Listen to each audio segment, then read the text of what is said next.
নমস্কার বন্ধুরা, আমার channel math tutorial by Rakesh সরকারে সবাইকে স্বাগত। আজ আমরা পার্সেন্টেজ অর্থাৎ শতকরা এই বিষয়ে যে অঙ্কগুলি চাকরির পরীক্ষায় থাকে তা আমরা খুব গুরুত্বপূর্ণ এবং শর্টকাট কতগুলো মেথডের সাহায্যে কিভাবে করতে পারি তা তুলে ধরব। পার্সেন্টেজ শব্দটি উৎপত্তি কোথা থেকে হলো সেটা আমরা প্রথমে জেনে নিই। পার্সেন্টেজ শব্দটি এসছে ল্যাটিন ওয়ার্ড পার্সেন্টাম এইখান থেকে, যার অর্থ হচ্ছে পার হান্ড্রেড, অর্থাৎ পার সেন্ট। ইংরেজিতে হান্ড্রেড মানে সেন্ট বোঝায়, তাহলে পার প্লাস সেন্ট এই দুটো শব্দ মিলেই শব্দটি উৎপত্তি হয়েছে পার্সেন্ট, যেটা বাংলায় আমরা বলি শতকরা। পার মানে প্রতি, সেন্ট মানে শতক, অর্থাৎ প্রতি শতকে কত সেটা বোঝাতে যে শব্দটা ব্যবহার করা হয় তাকে আমরা বলি শতকরা। এটির চিহ্ন হচ্ছে পার্সেন্টেজ।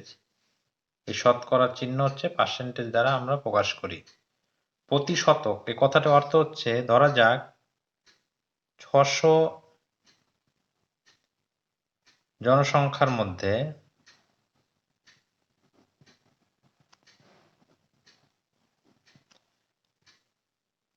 450 জন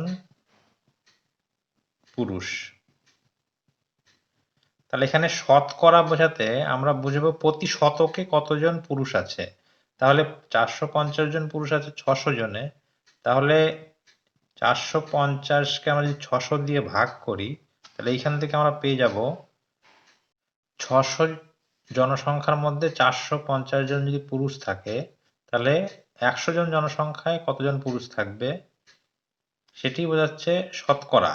প্রতি শতকে কতজন পুরুষ থাকছে, তাহলে 450কে যদি 600 দিয়ে আমরা ভাগ করি তাহলে 6 দিয়ে এখানে ভাগ করলে আমরা পাচ্ছি 100, 6 দিয়ে পুরো ভাগ করলে আমরা পাচ্ছি 6 7 42, 5 6 30, 75, অর্থাৎ 75 ডিভাইডেড বাই 100। তাহলে এখানে আমরা দেখতে পাচ্ছি 100 জন জনসংখ্যার মধ্যে 75 জন পুরুষ, অর্থাৎ 75%। এটিকে আমরা পার্সেন্ট চিহ্ন দ্বারা বোঝাই। তাহলে পার্সেন্ট মানে বোঝা যাচ্ছে যে 100 জনের মধ্যে কতজন আছে সেটাই হচ্ছে পার্সেন্ট। তাহলে এই পার্সেন্টেজ অঙ্কগুলো করার জন্য আমাদের কতগুলো শর্টকাট নিয়ম কিন্তু প্রথমে জেনে নিতে হবে। সেই শর্টকাট নিয়মগুলি কি প্রথমে আমরা সেটি দেখে নিই।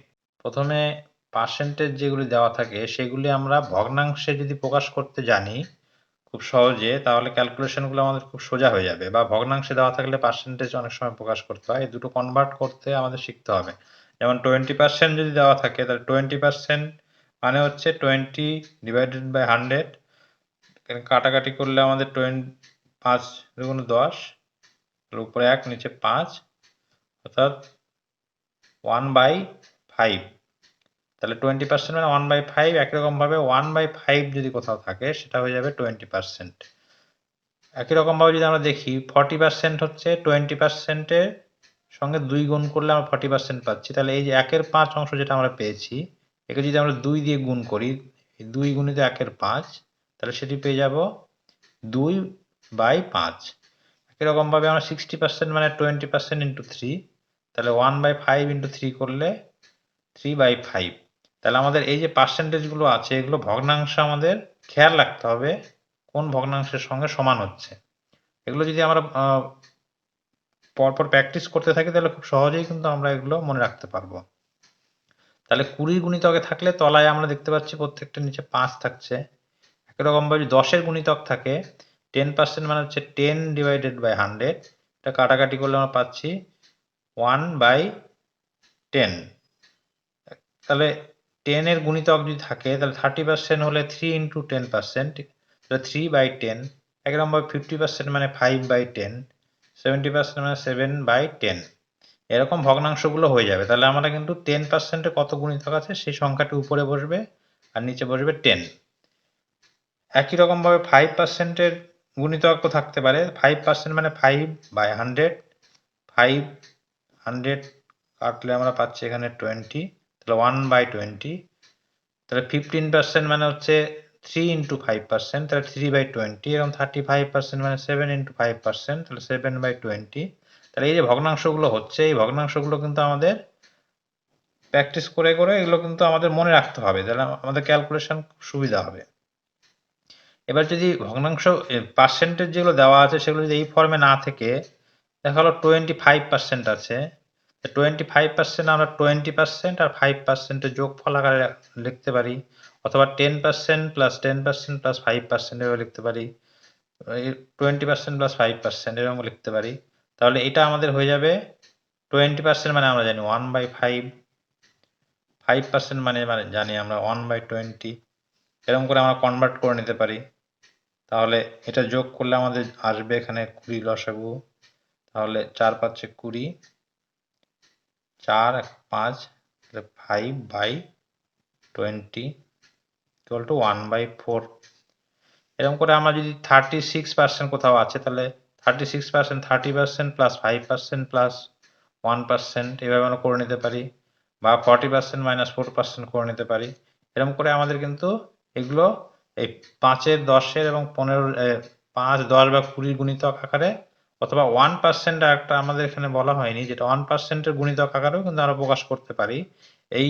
এই কয়েকটি পার্সেন্টেজের গুণিতক যদি থাকে তাহলে আমাদের ক্যালকুলেশন কিন্তু খুব সুবিধা হবে।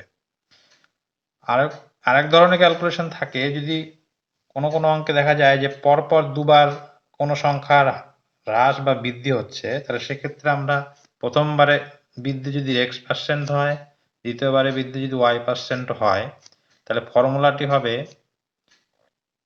তাহলে ওভারঅল বৃদ্ধি কতটা হবে, x plus y plus xy/100। এটি হবে কিন্তু মোটের উপরে বৃদ্ধি। একই রকমভাবে যদি একটা বৃদ্ধি পায় একটা হ্রাস পায়, যদি দেখা গেলো x% বৃদ্ধি হচ্ছে, y% হ্রাস পাচ্ছে, সেক্ষেত্রে ফর্মুলাটি দাঁড়াবে আমাদের x মাইনাস y, এখানে দুটোর গুণফল হচ্ছে প্লাস মাইনাসে মাইনাস xy/100। একই রকমভাবে যদি x% হ্রাস পায়, y% বৃদ্ধি পায়, x% হ্রাস পেল, y% বৃদ্ধি পেল, তাহলে সেক্ষেত্রে ফর্মুলাটি দাঁড়াবে overall percentage minus x plus y minus, তাহলে প্লাস মাইনাসে মাইনাস xy/100। তাহলে আমাদের এই কয়েকটি কৌশল যদি মনে রাখি তাহলে অঙ্কগুলো কিন্তু খুব সহজেই আমরা করতে পারবো। এখন আমরা কতগুলো সমস্যা কিভাবে খুব সহজে সমাধান করা যায় সেটি দেখব। প্রথম অঙ্কটিতে বলেছে কোনো একটি সংখ্যার সঙ্গে 84 যোগ করলে সংখ্যাটি নিজের 107% হয়, প্রকৃত সংখ্যাটি কত? তাহলে সংখ্যাটি আমি ধরে নিচ্ছি প্রথমে ছিল 100, পরে বৃদ্ধি পেয়ে হলো 107%। তাহলে বৃদ্ধি পেল কত? তাহলে 107 থেকে আমরা বাদ দিচ্ছি 100, এটা আমরা মনে মনে হিসাবটা করব। তাহলে বৃদ্ধি পেয়েছে 7%। তাহলে এই যে বৃদ্ধি পেল 7%, এটি হচ্ছে 84। তাহলে 7% ইকুয়াল টু যদি 84 হয়, তা 7% মানে আমরা 7/100 ইকুয়াল টু 84। তাহলে সংখ্যাটি হবে 84 ইন্টু 100/7। এখানে যে সংখ্যা, এখানে বৃদ্ধির সঙ্গে বৃদ্ধির শতকরা দিয়ে আমরা ভাগ করব, তাহলে 7×12 = 84, তাহলে 12 ইন্টু 100 ইকুয়াল টু 1200। তাহলে সংখ্যাটি হচ্ছে 1200, তাহলে এখানে অ্যান্সার হচ্ছে 1200। পরের অঙ্কটি বলেছে কোনো একটি সংখ্যার 80% তার 20% অপেক্ষা 2499 অধিক হলে সংখ্যাটির 2/7 কত হবে? তাহলে সংখ্যাটি 80% তার 20% অপেক্ষা 2499 বেশি, তাহলে আমরা 80% মাইনাস 20% অধিক, 20% অপেক্ষা কতটা অধিক? 60% অধিক। 60% মানেই হচ্ছে 2499। তাহলে সংখ্যাটি হবে কত? সংখ্যাটি হচ্ছে তাহলে 2499 ইন্টু বাই 60, সংখ্যার বৃদ্ধি যেটি, সেই বৃদ্ধির পার্সেন্ট দিয়ে এটাকে ভাগ করলাম, ইন্টু 100।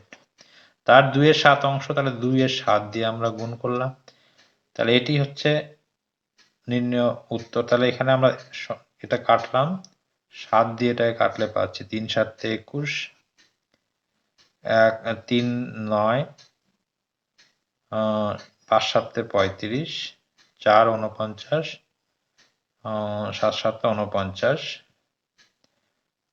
2 কাটলে 3, 3 দিয়ে এটাকে ভাগ করলে পাচ্ছি 3 1 3, 3 1 3, 3 9 27, ইন্টু এখানে একটা শূন্য আছে, তাহলে 1190। তাহলে সংখ্যাটা হবে 1190।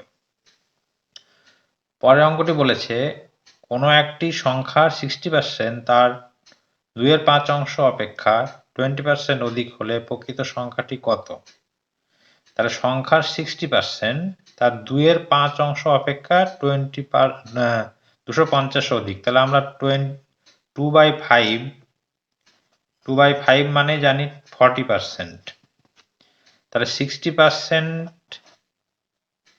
টাই বেশি 40% এর থেকে, কতটা বেশি? তাহলে 20% বেশি। এই 20% মানে হচ্ছে 250। তাহলে সংখ্যাটি হবে 20% মানে হচ্ছে 20/100। তাহলে সংখ্যাটি হবে 250/20 × 100। তাহলে আমরা এখানে কেটে পাচ্ছি 5 20 100, 5 25 125, 1250। তাহলে সংখ্যাটি হবে 1250। পরের অঙ্কটি বলেছে কোনো একটি সংখ্যার 20% বর্ধিত মান তার 25% হ্রাস অপেক্ষা 36 অধিক সংখ্যাটির 10% কত? তাহলে একটি সংখ্যার বর্ধিত মান এবং হ্রাসপ্রাপ্ত মান এই দুটি পার্থক্য হবে তাদের যোগফলের সঙ্গে সমান। 20% বৃদ্ধি পেয়েছে আর 25% হ্রাস পেয়েছে, তাহলে এই দুটির পার্থক্য হচ্ছে 45%। তাহলে 45% ইকুয়াল টু 36। তাহলে সংখ্যাটি হবে 45/100 ইকুয়াল টু 36। তাহলে সংখ্যাটি হবে 36 × 100/45 এর 10%। তাহলে 10% মানে 10/100। তাহলে 100 কেটে গেল, 10 5 2 10, 5 9 45, 9 4 5 2 10, 5 9 45, 9 দিয়ে 4 9 36, তাহলে ইকুয়াল টু 8। তাহলে সংখ্যাটি 10% হবে 8। তারপরে অঙ্কটি বলেছে কোনো একটি শ্রেণীকক্ষে ছাত্রের সংখ্যার 70%। ছাত্রের সংখ্যার 70% যদি শ্রেণীকক্ষে মোট 850 জন ছাত্র হয়, তবে ছাত্র এবং ছাত্রীর সংখ্যার অন্তর কত? তাহলে এই অঙ্কটি আমরা কিন্তু যদি অনুপাত করি, তাহলে ছাত্রের সংখ্যা 70%, তাহলে ছাত্রের সংখ্যা আমরা ধরছি 100, ছাত্রীর সংখ্যা 70, তাহলে তাদের অনুপাত হচ্ছে 100 × 70, তাহলে ইকুয়াল টু 10:7। তাহলে অনুপাতের অন্তর, এখানে ছাত্র ছাত্রী সংখ্যার অন্তর চেয়েছে, তাহলে অনুপাতের অন্তর হচ্ছে 10 - 7, অনুপাতের সমষ্টি হচ্ছে 10 + 7, তাহলে ইকুয়াল টু 3/17। তাহলে এখানে মোট ছাত্র হচ্ছে 850 আর এখানে মোট অনুপাত হচ্ছে 70। তাহলে অন্তর বের করবো আমরা, তাহলে অন্তর হচ্ছে উপরে, তাহলে 850 গুণিত 3/17, এটাই হচ্ছে তাহলে 5 5 3 50 150। তাহলে ছাত্র ছাত্রী সংখ্যার অন্তর হবে 150। পরের অঙ্কটি বলেছে কোনো একটি বিদ্যালয়ের ছাত্র সংখ্যা 60% এবং মোট ছাত্রীর সংখ্যা 812 জন, ওই বিদ্যালয়ের মোট শিক্ষার্থীর সংখ্যা কত? ছাত্র সংখ্যা 60%, তাহলে ছাত্রীর সংখ্যা হচ্ছে 40%, তাহলে 40% ইকুয়াল টু হচ্ছে 812। তাহলে 60% এখানে মোট শিক্ষার্থীর সংখ্যা চেয়েছে, তাহলে 60% কত হবে? তাহলে 60% মানে 40% প্লাস 20%। আমরা এটা ভেঙে নিয়ে করছি, তাহলে 40% মানে 812 আর 20% তাহলে 812 অর্ধেক 406। তাহলে মোট ছাত্র সংখ্যা হলো 812 প্লাস 406, আর মোট ছাত্রী সংখ্যা হলো 812। তাহলে আমরা এই তিনটা যোগ করলে আমরা পেয়ে যাব হচ্ছে মোট ছাত্রের সংখ্যা। তাহলে 12 12 24 আর 6 30, 8 8 16 আর 4 20, তাহলে 2030 মোট ছাত্রের সংখ্যা 2030।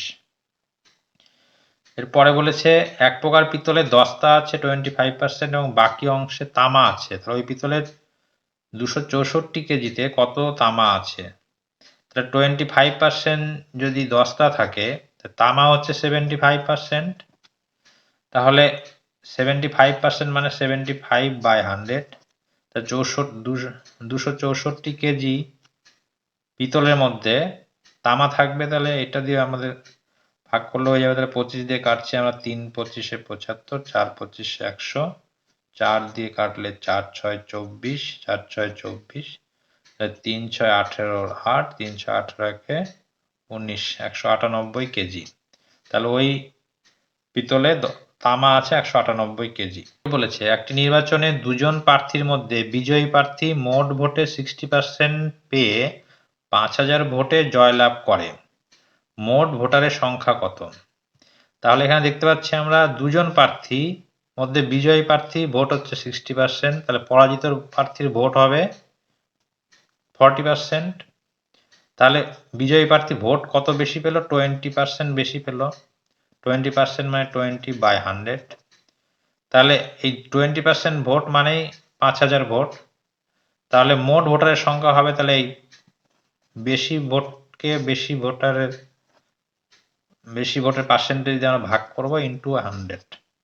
তাহলে এটা কাটলাম আমরা, 2 50, 5 5 25, 3 0, তাহলে 25000 মোট ভোটারের সংখ্যা হচ্ছে তাহলে 25000। পরের অঙ্কটি বলেছে একটি বিদ্যালয়ে ছাত্র ও ছাত্রীর অনুপাত 2:3, যদি 20% ছাত্র এবং 30% ছাত্রী প্রাপ্তবয়স্ক হয়, তবে অপ্রাপ্তবয়স্ক ছাত্র ছাত্রীর সংখ্যার হার কত? তাহলে আমরা এখানে মোট ছাত্র সংখ্যা ধরে নিচ্ছি 100। তাহলে 2:3 ছাত্র ছাত্রীর অনুপাত 2:3, তাহলে ছাত্র হবে 40, 100-এর মধ্যে 40 হচ্ছে ছাত্র আর 60 হচ্ছে তাহলে ছাত্রী। তাহলে মোট ছাত্রের 20%, তাহলে 40 ইন্টু 20% মানে 20/100, এটা হচ্ছে প্রাপ্তবয়স্ক। আর ছাত্রীর 30%, তাহলে 60 ইন্টু 0, তাহলে 318 জন হচ্ছে প্রাপ্তবয়স্ক ছাত্রী, আর এখানে 4 2 8, 8 জন হলো প্রাপ্তবয়স্ক ছাত্র। তাহলে মোট প্রাপ্তবয়স্ক ছাত্র ছাত্রী হচ্ছে 8 প্লাস 18 ইকুয়াল টু 26। তাহলে মোট আমাদের ছাত্র ছাত্রী ছিল 100 জন, প্রাপ্তবয়স্ক 26, তাহলে অপ্রাপ্তবয়স্ক হচ্ছে তাহলে 100 মাইনাস 26 ইকুয়াল টু 74। তাহলে 74%, এখানে 74% হবে। তাহলে অপ্রাপ্তবয়স্ক ছাত্র ছাত্রীর সংখ্যা হবে 74%।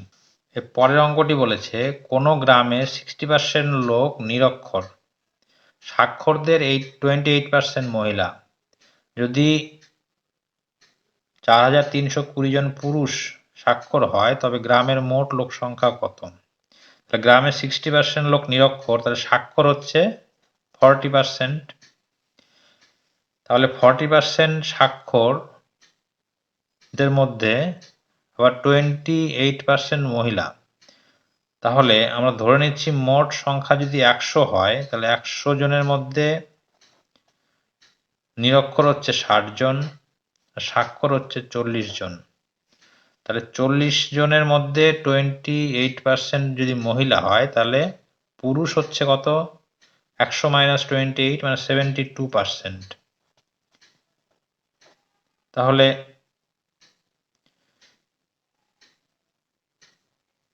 এসে 40 ইন্টু 72% মানে হচ্ছে 4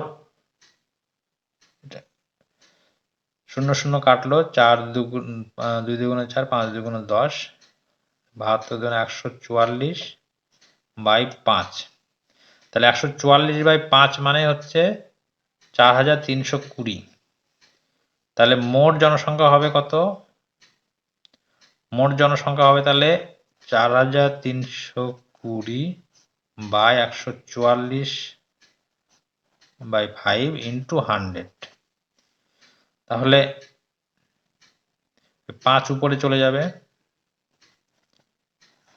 144 দিয়ে যদি আমরা এটাকে ভাগ করি তাহলে 12 দিয়ে কাটছি আমরা, 12 দুগুণে 24, 3 12 36, 36, 43 থেকে বাদ দিলে 7, 6 12 72, 12 12 144, 12 দিয়ে 3 12 36, 0, 3 5 15, 1 2 3, 3টে 0। তাহলে মোট জনসংখ্যা হচ্ছে 15,000 জন, 3টে 0। তারপরে অঙ্কটি বলেছে একটি পরীক্ষায় 70% পরীক্ষার্থী ইংরেজিতে পাশ করে, 80% অঙ্কে পাশ করে এবং 10% উভয় বিষয়ে ফেল করে। যদি 144 জন উভয় বিষয়ে পাশ করে তাহলে মোট পরীক্ষার্থী সংখ্যা কত? তাহলে 70% পরীক্ষার্থী ইংরেজিতে পাশ করে, তাহলে ইংরেজিতে ফেল করেছে 30%, অঙ্কে পাশ করে 80%, তাহলে অঙ্কে ফেল করেছে 20%, আর 10% উভয় বিষয়ে ফেল করেছে। তাহলে এখানে দুটোর মধ্যে 10% আছে, তাহলে শুধু ইংরেজিতে পাশ করে, অনলি ইংলিশে পাশ করে 20%, শুধু ম্যাথে পাশ করে, শুধু অঙ্কে পাশ করে 10%, সরি ইংরেজিতে ফেল করে 30%, ইংরেজি। পরের অঙ্কটি একটি পরীক্ষায় 70% পরীক্ষার্থী ইংরেজিতে পাশ করে, 80% অঙ্কে পাশ করে এবং 10% উভয় বিষয়ে ফেল করে। তাহলে যদি 144 জন উভয় বিষয়ে পাশ করে তবে মোট পরীক্ষার্থী সংখ্যা কত?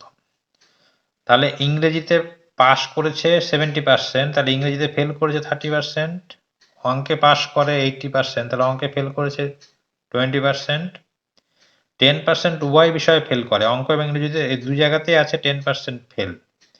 তাহলে শুধুমাত্র ইংরেজিতে ফেল করেছে, অনলি ইংরেজিতে ফেল করেছে, তাহলে এই 30 থেকে 10 বাদ, তাহলে 20%। শুধুমাত্র অঙ্কে ফেল করেছে 20 থেকে 10 বাদ, তাহলে 10%, আর উভয় বিষয়ে ফেল করেছে 10%। তাহলে সব মিলিয়ে ফেলের সংখ্যা হচ্ছে শুধু ইংরেজিতে ফেল 20, শুধু অঙ্কে ফেল 10% এবং উভয় বিষয়ে ফেল 10%, মানে মোট একটি এবং দুটি বিষয় মিলিয়ে ফেল হচ্ছে 40%। তাহলে সব বিষয়ে পাস করছে 60%, তাহলে 60% মানেই হচ্ছে 144। তাহলে 60 বাই 100 ইকুয়াল টু 144, তাহলে মোট পরীক্ষার্থীর সংখ্যা হবে 144 বাই 60 ইন্টু 100, 6 দুগুণ 12, 4 6 24 ইকুয়াল টু 240।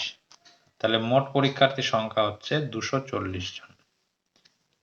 পরের অঙ্কটি বলেছে একটি ঝুড়িতে কিছু আপেল ও কমলা লেবু ছিল যার মধ্যে 10% পচা, অবশিষ্ট ফলের 25% আপেল এবং 27টি কমলা লেবু ছিল। প্রথমে ঝুড়িতে কতগুলি ফল ছিল?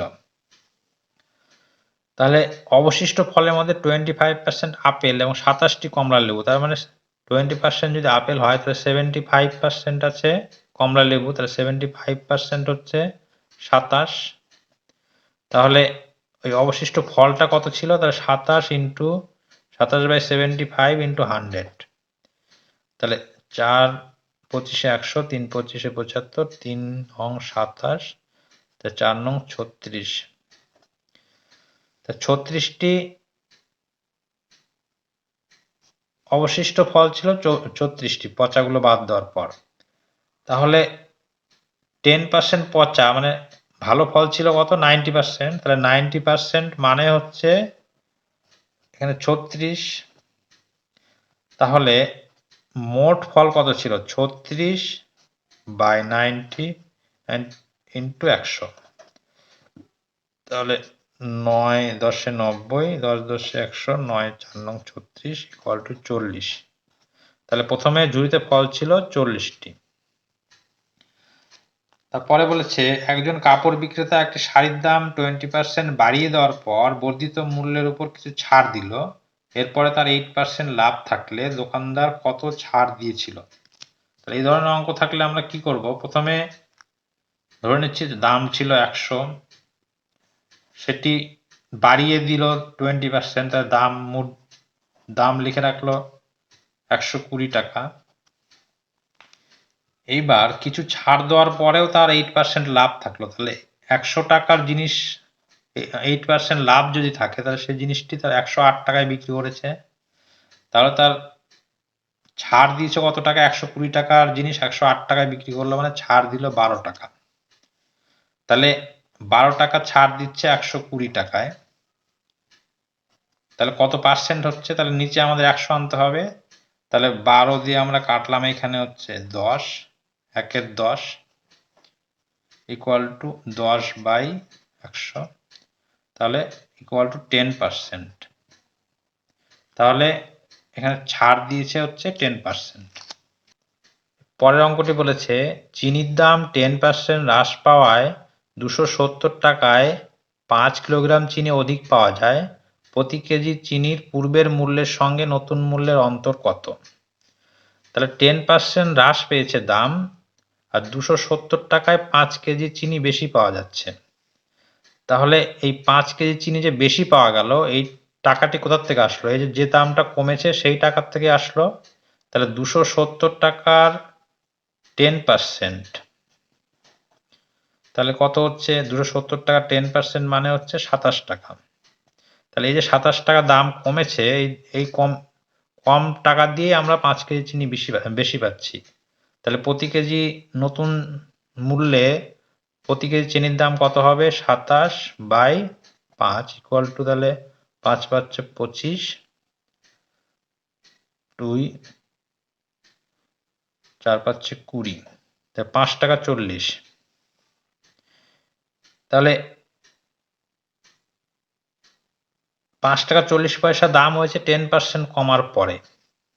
তাহলে এই দামটি হচ্ছে 10% কমে যদি হয়, তাহলে এই দাম হচ্ছে 90% দামের সঙ্গে সমান। তাহলে 90% যদি 5 টাকা 40 হয়, তাহলে চিনির প্রথমে দাম কত ছিল? তাহলে 5 টাকা 40/90 ইন্টু 100। তাহলে এটি যদি আমরা তুলে দিই, তাহলে 100, শূন্য কাটলো 6 নং 54। তাহলে 6 টাকা দাম ছিল প্রথমে, পরের দাম হয়েছে 5 টাকা 40। তাহলে অন্তর কত হচ্ছে? অন্তর হচ্ছে নতুন দামের সঙ্গে 6 মাইনাস 5.4 ইকুয়াল টু 0.60, তাহলে 60 পয়সা।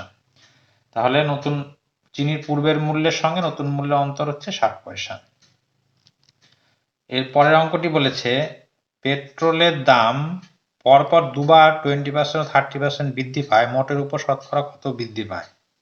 তাহলে এটি আমরা পরপর বৃদ্ধি পাওয়ার ক্ষেত্রে x plus x y plus xy/100 এই ফর্মুলা ইউজ করে করব। এখানে তাহলে প্রথমে বৃদ্ধি পেয়েছে 20%, তারপরে 30%, তারপরে 20 ইন্টু 30/100 ইকুয়াল টু, তাহলে 0 0 কাটা গেল, 3 2 6, 50 আর 6 56।